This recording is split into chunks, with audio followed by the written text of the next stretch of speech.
Namahagi ng fishing boats ang DA BIFAR sa lalawigan ng Cebu.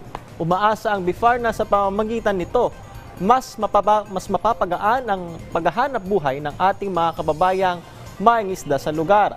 Si Jessie Atienza ng PTV Cebu sa detalye.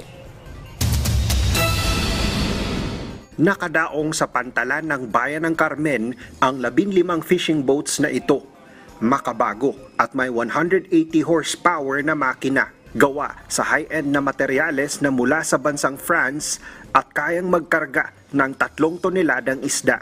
Fiberglass, but it's not the usual fiberglass. It's all made out of infusion, meaning all out of molds. We have a mold for everything, mold for the hull, for the outrigger, for the arms. So it's made in a very nice and well-thought engineering way.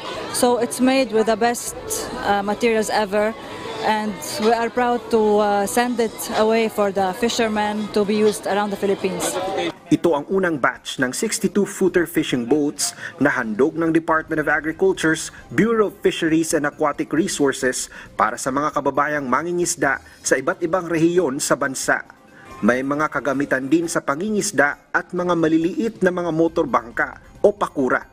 Well, ang importante is with these bigger boats ay kumita sila at magkaroon sila ng enough income to support their family to live comfortably at makapagpaaral ng mga anak. Yun ang importante. As far as return of investment, since this is parang a gift from the government, and sustainable to kasi ang fishing gears naman na gagamitin dito is hindi yung massive na malaki na nakaka-destroy ng dagat eh. It will only catch basically surface water up to a certain depth lang, hindi aabot sa corals dapat and all of that. Laking tuwa ng mga mangingisda gaya ni Manong Fausto na nagmula pa sa Subic at palaging pumapalaot sa Bajo de Masinloc.